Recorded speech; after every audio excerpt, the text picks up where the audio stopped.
Hello everyone, welcome to our YouTube channel Surjeet SPS. तो guys एक बार फिर से स्वागत करता हूं आप सभी का हमारे यूट्यूब चैनल सुरजीत एसपीएस पे। तो गैस आपको पता है कि हम जो हैं वो आपको कंप्लीट फ्री ऑफ कॉस्ट जो है वो टीजीटी टेट या फिर जितने भी आपके टेट एग्ज़ाम हैं उसके लिए आपको फ्री में कंटेंट मटेरियल जो है वो प्रोवाइड करवाने जा रहे हैं। और इसीलिए हमने जो है 1000 MCQs की सीरीज़ जो है वो आपके लिए हम लेके आए हैं। और इस सीरीज़ में आपको जो है वो 1000 MCQs जो हैं वो देखने में मिलेंगे।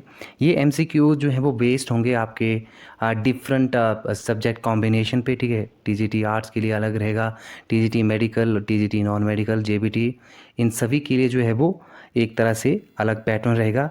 लेकिन कुछ एक ऐसे कॉमन सेक्शन है जो कि सभी एग्ज़ाम्स में, सभी टेट एग्ज़ाम्स में जो है पूछे जाते हैं, उनको हम एज अ होल जो है वो स्टडी करेंगे, ठीक है।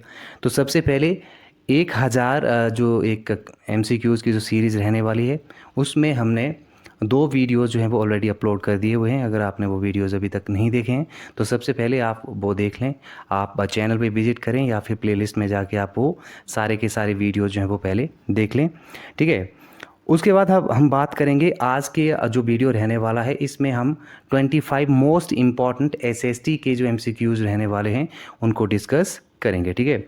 तो आप चैनल पर नए हैं तो चैनल को सब्सक्राइब कर लें और साथ ही साथ आप बेल आइकन को भी प्रेस कर दें ताकि समय पे आपको जो न्यू अपलोडेड वीडियोस की नोटिफिकेशन जो है वो मिलते रहें, ठीक है। तो चलिए गाइस वीडियो को शुरू करते हैं। पहला क्वेश्चन है, तो गैस आपके लिए पहला क्वेश्चन है, लाल मिट्टी का रंग लाल होता है क्योंकि इसमें पाया जाता है option A humus, B nitrogen, C लोहा, डी पोटाश, ठीक है।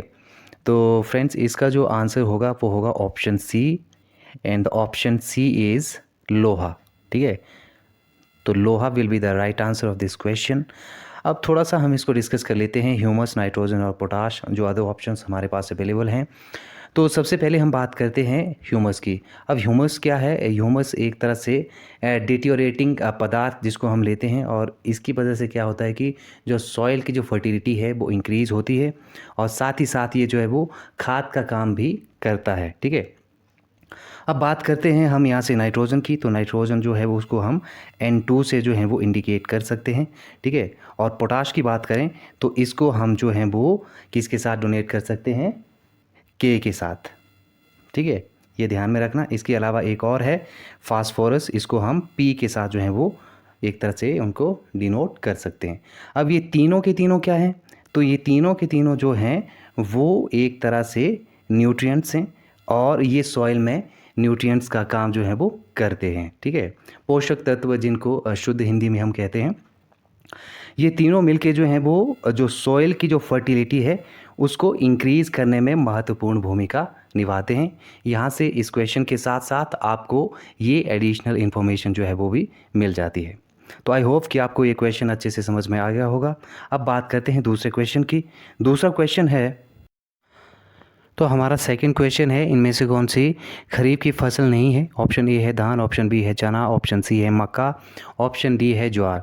तो यहाँ से जो राइट आंसर बनेगा वो बनेगा ऑप्शन बी चना, ठीक है। स्टूडेंट्स कई टाइम क्या होता है कि रबी और खरीफ फसलों में हमें काफ़ी दिक्कतों का सामना करना पड़ता है। हम काफ़ी ज़्यादा कन्फ्यूज़ रहते हैं कि रबी की फसलें कौन सी होती हैं और ख़रीफ़ की फसलें कौन सी होती हैं, और कब इनको जो है वो बोया जाता है, ठीक है। तो सबसे पहले हम इनको वन बाय वन एक तरह से डिस्टिंग्विश करेंगे, दोनों को, दोनों के बीच में जो है वो डिफ्रेंशिएट करेंगे।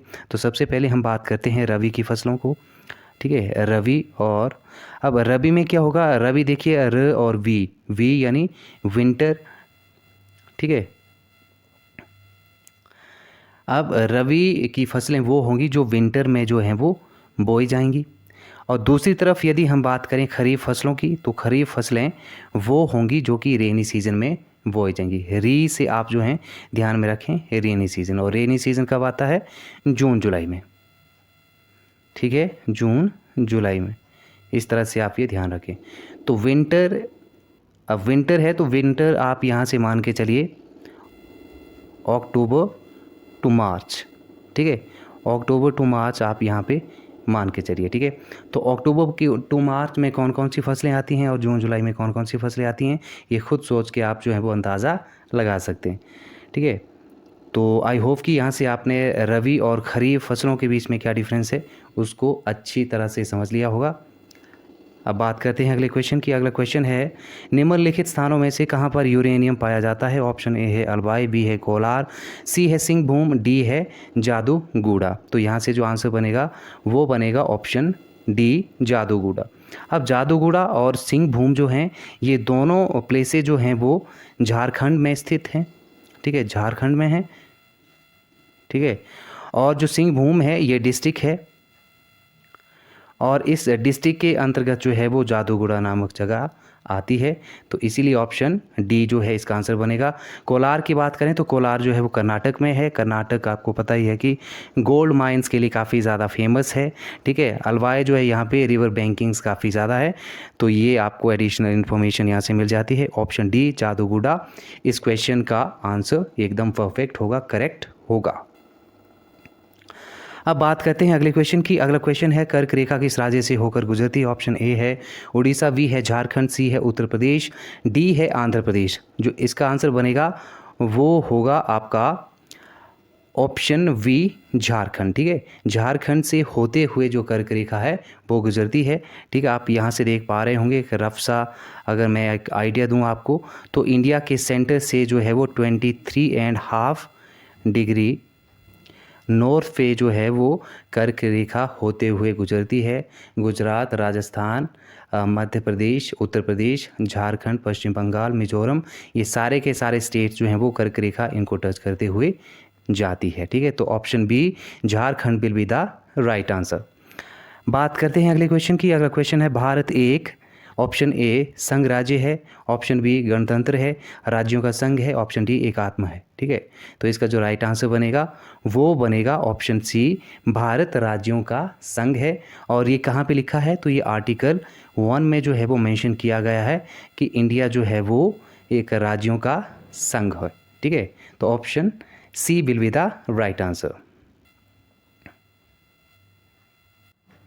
अगले क्वेश्चन की बात करते हैं। अगला क्वेश्चन है, राष्ट्रपति के उम्मीदवार के लिए क्या आवश्यक नहीं है? ऑप्शन ए है आयु 35 वर्ष की होनी चाहिए, पढ़ा लिखा हो, सांसद चुने जाने की योग्यता रखता हो, देश का नागरिक हो। तो सबसे पहले आपने क्या देखना है कि जो क्वेश्चन है उसको अच्छे से समझना है। यहाँ पे फिर से क्या पूछा जा रहा है? यहाँ पूछा जा रहा है नहीं है, ठीक है। मतलब कि नेचर ऑफ क्वेश्चन कैसा है? वो नेगेटिव है, ठीक है। तो सबसे पहले आप नेगेटिव वर्ड को काउंट करें, ठीक है, उसको मार्क करें, फिर उसके बाद आप जो है वो आंसर दें। ये फर्स्ट एंड बेसिक का एक तरह से आप कह सकते हैं आर्ट ऑफ अटेम्प्टिंग क्वेश्चन में आता है, ये बेसिक है, इसको आप ध्यान दें इसकी तरफ। तो नहीं है, ठीक है। आयु 35 वर्ष की है, बिल्कुल सही है। सांसद चुने जाने की योग्यता रखता हो, जी। पढ़ा लिखा, उसके बाद देश का नागरिक हो, जी, ये तो बेसिक चीज़ें हैं। अब कहीं पे भी ये नहीं लिखा है कि वो पढ़ा लिखा हो, ठीक है, ऐसा ज़रूरी नहीं है। तो इसका जो आंसर होगा वो मोर लाइकली जो है वो ऑप्शन बी पढ़ा लिखा हो नहीं हो सकता, ठीक है। तो नहीं में नहीं है, तो इसका आंसर जो होगा वो बी ही होगा। अब बात करते हैं अगले क्वेश्चन की। अगला क्वेश्चन है, किस राज्य की लोकसभा और राज्यसभा में प्रतिनिधित्व सबसे अधिक है?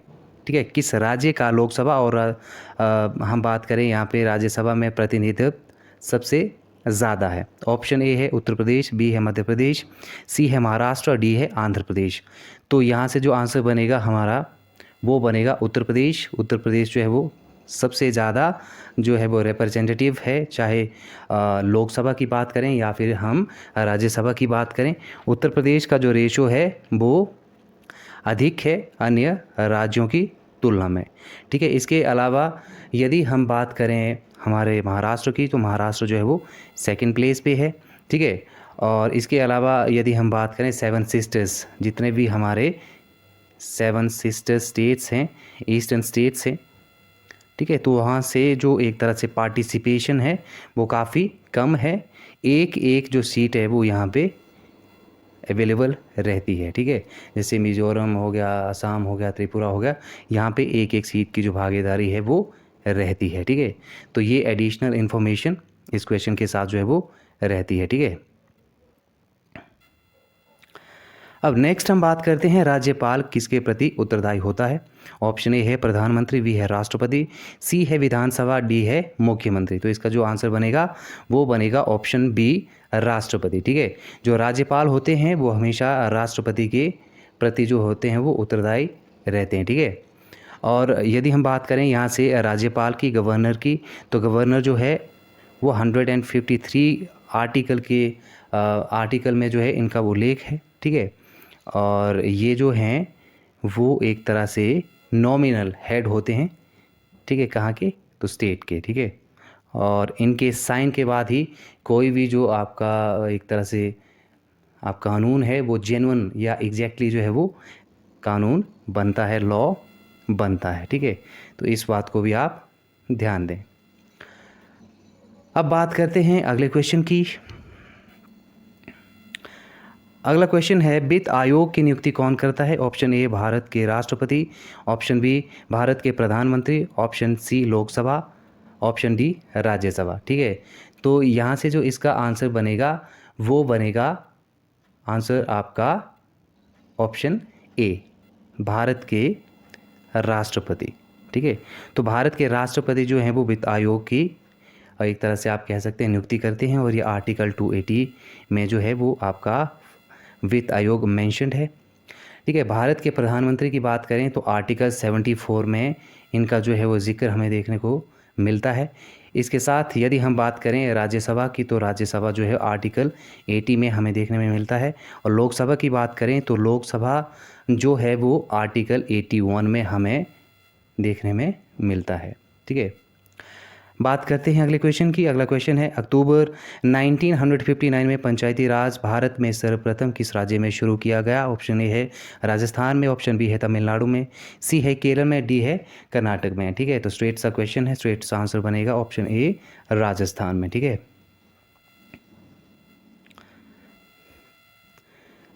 अगला क्वेश्चन है अक्टूबर 1959 में पंचायती राज अगला क्वेश्चन है भाषाई आधार पर कौन सा राज्य सर्वप्रथम बना। ऑप्शन ए है महाराष्ट्र, ऑप्शन बी है मध्य प्रदेश, ऑप्शन सी है आंध्र प्रदेश, ऑप्शन डी है कर्नाटक। ठीक है, तो इसका जो राइट आंसर बनेगा वो बनेगा ऑप्शन सी। ऑप्शन सी बनेगा यहाँ से राइट आंसर। ऑप्शन सी है आंध्र प्रदेश। ठीक है, तो आंध्र प्रदेश जो था वो सबसे पहले बना था 1953 में, ये भाषा के आधार पे जो था वो बनाया गया था। ठीक है, उसके बाद महाराष्ट्र है, महाराष्ट्र जो था वो फर्स्ट में 1966 को जो था वो बनाया गया था, फर्स्ट में 1966 को जो था वो बनाया गया था। ठीक है, और इसमें क्या हुआ था कि गुजरात और महाराष्ट्र को सेपरेट कर दिया गया था। ठीक है, तो इस तरह से आप ये देख सकते हैं कि भाषा के आधार पे जो स्टेट्स थे उनको ऑर्गेनाइज या रीऑर्गेनाइज जो था वो किया गया। ठीक है, और यहाँ पे ये सब क्यों हुआ, क्योंकि रामुल्लू, ठीक है, जो कि एक तेलुगु भाषा के आधार पे जो एक स्टेट की डिमांड कर रहे थे, 58 डेज़, ठीक है, 58 डेज़ के अनशन के बाद जो है, ठीक है, उनकी जो है वो मृत्यु हो जाती है, और उसके बाद जो है एक एक्ट जो है वो बनाया जाता है। ठीक है, स्टेट रीऑर्गेनाइजेशन कमीशन का जो है वो आप कह सकते हैं कि यहाँ पे एक तरह से फॉर्मेशन होती है। ठीक है, और ये जो एक्ट है जिसमें कि राज्य पुनर्गठन आयोग 1953 शामिल है, इसमें जो है वो एक अधिनियम बनाया जाता है, स्टेट रीऑर्गेनाइजेशन एक्ट, और इसके अंतर्गत जो है वो आंध्र प्रदेश को भाषा के आधार पे जो है एक राज्य, एक सेपरेट राज्य जो है वो बनाया जाता है। और इसी कड़ी में, ठीक है, 14 स्टेट्स जो हैं वो बनाए जाते हैं। ठीक है, ये आप ध्यान रखें, और साथ ही साथ जो 6 यूनियन टेरिटरीज़ हैं वो भी बनाए जाते हैं। ठीक है, तो काफ़ी इंपॉर्टेंट क्वेश्चन है। अब बात करते हैं अगले क्वेश्चन की। अगला क्वेश्चन है अर्थशास्त्र का जनक किसे कहा जाता है। तो यहाँ से जो आंसर बनेगा वो बनेगा ऑप्शन डी, एडम स्मिथ। ठीक है, और एडम स्मिथ ने वेल्थ ऑफ नेशन या नेशन ऑफ वेल्थ करके एक इनकी बुक है, इनका नाम मैं अभी भूल रहा हूँ, ये लिखी थी। इसमें इन्होंने जो था वो एक तरह से बहुत अच्छे से एक्सप्लेन किया था कि आप किस तरह से जो हैं वो अपने मनी को कैसे इन्वेस्ट कर सकते हैं। ठीक है, वेल्थ ऑफ नेशन करके वो बुक है। अभी उस बुक का एग्जैक्टली मैं नाम जो है वो भूल रहा हूँ, बट वेल्थ ऑफ नेशन या नेशन ऑफ वेल्थ करके वो बुक है। ठीक है, अब बात करते हैं अगले क्वेश्चन की। अगला क्वेश्चन है योजना आयोग का अध्यक्ष कौन है? ऑप्शन ए है राष्ट्रपति, बी है प्रधानमंत्री, ऑप्शन सी है योजना मंत्री, डी है कैबिनेट सचिव। ठीक है, तो इसका जो आंसर बनेगा वो बनेगा बी, प्रधानमंत्री। ठीक है, ऑप्शन बी, प्रधानमंत्री जो होते हैं योजना आयोग के अध्यक्ष होते हैं। खैर अभी जो है इसकी जगह नीति जो है वो लागू किया गया है, इसमें जो है वो हेड यहाँ पे भी प्रधानमंत्री रहते हैं।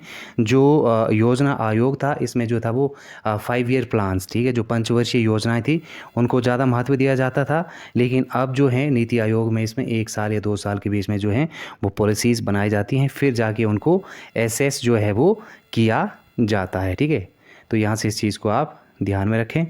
और ये जो हैं वो गैर संवैधानिक रूप में जो है वो काम करती है। ठीक है, और 1950 में जो था योजना आयोग बनाया गया था। अगले क्वेश्चन की बात करते हैं। संरचनात्मक बेरोजगारी का कारण है अवस्थिति की अवस्था, भारी उद्योग अवनति, कच्चे माल की कमी, अपर्याप्त उत्पादन क्षमता। ठीक है, तो इसका जो आंसर बनेगा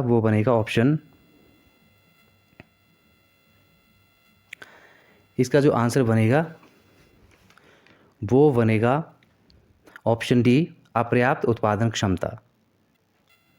ठीक है, ऑप्शन डी, अपर्याप्त उत्पादन क्षमता। उसके बाद नेक्स्ट क्वेश्चन है लगातार बढ़ती कीमतों की प्रक्रिया कहलाती है, तो क्या कहलाती है? ऑप्शन आपके पास अवेलेबल हैं, अति उत्पादन, ऑप्शन बी है मंदी, सी है कीमत विभेद, ऑप्शन डी है मुद्रास्फीति। ठीक है, तो इसका जो आंसर बनेगा वो बनेगा आपका ऑप्शन डी, मुद्रास्फीति। मुद्रास्फीति में क्या होता है कि जो प्राइस है आपका काफ़ी जो है वो बढ़ जाता है और डिमांड जो है आपकी काफ़ी कम हो जाती है। इसको ही हम क्या कह देते हैं? इन्फ्लेशन या फिर मुद्रास्फीति। तो मुद्रास्फीति जो है यहाँ से इस क्वेश्चन का जो है वो राइट आंसर बनेगा।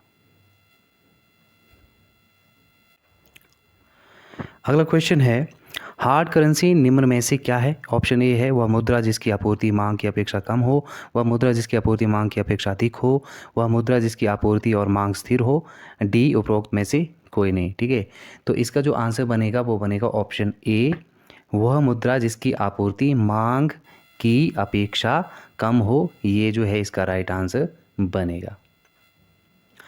उसका नेक्स्ट क्वेश्चन की बात करते हैं। भारत सरकार द्वारा देश के 14 बैंकों का राष्ट्रीयकरण किया गया। ऑप्शन ए 1969 में, बी 1971 में, सी 1981 में, डी 1991 में। ठीक है, तो इसका जो आंसर बनेगा वो बनेगा ऑप्शन ए 1969 में जो था वो 14 बैंकों का जो था वो राष्ट्रीयकरण किया गया था। ठीक है, अगला क्वेश्चन है सबसे पहले म्यूचुअल फंड प्रारंभ किया था। ऑप्शन ए LIC ने, बी NGIC ने, सी UTI ने, डी SBI ने। ठीक है, तो इसका जो आंसर आएगा वो बनेगा, इसका जो राइट आंसर होगा वो बनेगा ऑप्शन सी UTI ने। ठीक है, उसको नेक्स्ट है भारत की राष्ट्रीय आय अनुमानित होती है योजना आयोग द्वारा, वित्त मंत्रालय द्वारा, केंद्रीय सांख्यिकीय संगठन CSO द्वारा, या फिर रिजर्व बैंक ऑफ इंडिया के द्वारा। ठीक है, तो इसका जो राइट आंसर बनेगा वो बनेगा ऑप्शन सी, केंद्रीय सांख्यिकी संगठन CSO द्वारा। ठीक है, तो जो CSO है, ठीक है, ये 1952 में बना था। ठीक है, और हम यहाँ पे बात करें RBI की, तो RBI जो है रिजर्व बैंक ऑफ इंडिया जो है वो 1935 में जो था वो फॉर्म किया गया था। और OS Osborne, ठीक है, इसके पहले आप कह सकते हैं कि गवर्नर थे। स्वतंत्र भारत के जो पहले गवर्नर थे वो थे CD देशमुख। ठीक है, योजना आयोग मैंने आपको बता दिया 1950 में ये बना था। ठीक है, और यहाँ से ये इम्पोर्टेंट आपके लिए इंफॉर्मेशन जो है वो हो जाती है। अगले क्वेश्चन की बात करते हैं। अगले क्वेश्चन है केंद्र सरकार के बजट के चालू खाते में व्यय का सबसे बड़ा मद है। ऑप्शन ए प्रतिरक्षा व्यय, बी परिधान, सी ब्याज भुगतान, डी सामाजिक सेवाओं पर व्यय। ठीक है, तो इसका जो आंसर आएगा वो आएगा ऑप्शन सी में, और ऑप्शन सी क्या है, ब्याज भुगतान। ठीक है, तो ब्याज भुगतान will be the right answer of this question. अगला क्वेश्चन है भारत का सबसे पुराना स्टॉक एक्सचेंज कौन सा है। ऑप्शन ए है बम्बई स्टॉक एक्सचेंज, बी है अहमदाबाद स्टॉक एक्सचेंज, सी है मंगलोर स्टॉक एक्सचेंज, डी है हैदराबाद स्टॉक एक्सचेंज। तो यहाँ से जो राइट आंसर आएगा वो आएगा ऑप्शन बी। ऑप्शन बी है बम्बई स्टॉक एक्सचेंज। इसको हम BSE भी कह देते हैं। ये भारत में सबसे पुराना ओल्डेस्ट जो है वो आप इसको स्टॉक एक्सचेंज कहते हैं। ठीक है, ऑप्शन ए बम्बई स्टॉक एक्सचेंज इसका राइट आंसर होगा। नेक्स्ट हम बात करते हैं निम्नलिखित में से किस एक जगह मुक्त व्यापार क्षेत्र नहीं है। ऑप्शन ए है कांडला, बी है मुंबई, सी है विशाखापट्टनम, डी है तिरुवनंतपुरम। ठीक है, तो इसका जो राइट आंसर बनेगा वो बनेगा ऑप्शन डी तिरुवनंतपुरम। ठीक है, ऑप्शन डी तिरुवनंतपुरम। उसके बाद नेक्स्ट क्वेश्चन है चलैया समिति का संबंध है प्रत्यक्ष एवं अप्रत्यक्ष कर प्रणाली से, बी बैंकिंग प्रणाली में सुधार, आयात निर्यात नीति से, या फिर इनमें से किसी से भी नहीं। तो इसका जो आंसर बनेगा वो बनेगा ऑप्शन ए प्रत्यक्ष अप्रत्यक्ष कर प्रणाली से। ठीक है, तो चलैया की जो समिति थी, ठीक है, उन्होंने अपनी जो रिकमेंडेशन दी थी वो डायरेक्ट और इनडायरेक्ट जो हमारा एक कर प्रणाली है उसमें किस तरह से आप रिफॉर्म कर सकते हैं, उनके रिगार्डिंग इन्होंने जो थी वो कुछ रिकमेंडेशंस अपनी तरफ से दी थी। उसके बाद नेक्स्ट है हमारा और आज के लिए अंतिम क्वेश्चन है भारत में उपभोक्ता संरक्षण अधिनियम कब पारित किया गया। ऑप्शन ए है 1963, बी है 1986 में, सी है 1995 में, और डी है 1997 में। ठीक है, तो इसका जो आंसर होगा वो होगा ऑप्शन बी 1986 में। तो ये इम्पॉर्टेंट आपका क्वेश्चन था और मैक्सिमम टाइम जो है यहाँ से क्वेश्चन जो है वो पूछा जाता है। ठीक है गाइस, तो ये थे इम्पॉर्टेंट आपके 25 MCQs बेस्ड ऑन SST। ठीक है, जहाँ पे भी SST आती है वहाँ पे आपके लिए ये इम्पॉर्टेंट क्वेश्चंस बन जाते हैं। ठीक है, इसके अलावा आप हमारे चैनल की प्लेलिस्ट में भी विज़िट कर सकते हैं। वहाँ पे इंग्लिश और हिमाचल प्रदेश के GK से संबंधित जो इम्पॉर्टेंट आपकी वीडियोज़ रहते हैं वो ऑलरेडी वहाँ पे बने हुए हैं। ठीक है, तो वीडियो में बने रहने के लिए आपका बहुत बहुत धन्यवाद। Thank you very much. Thanks for watching. Take care.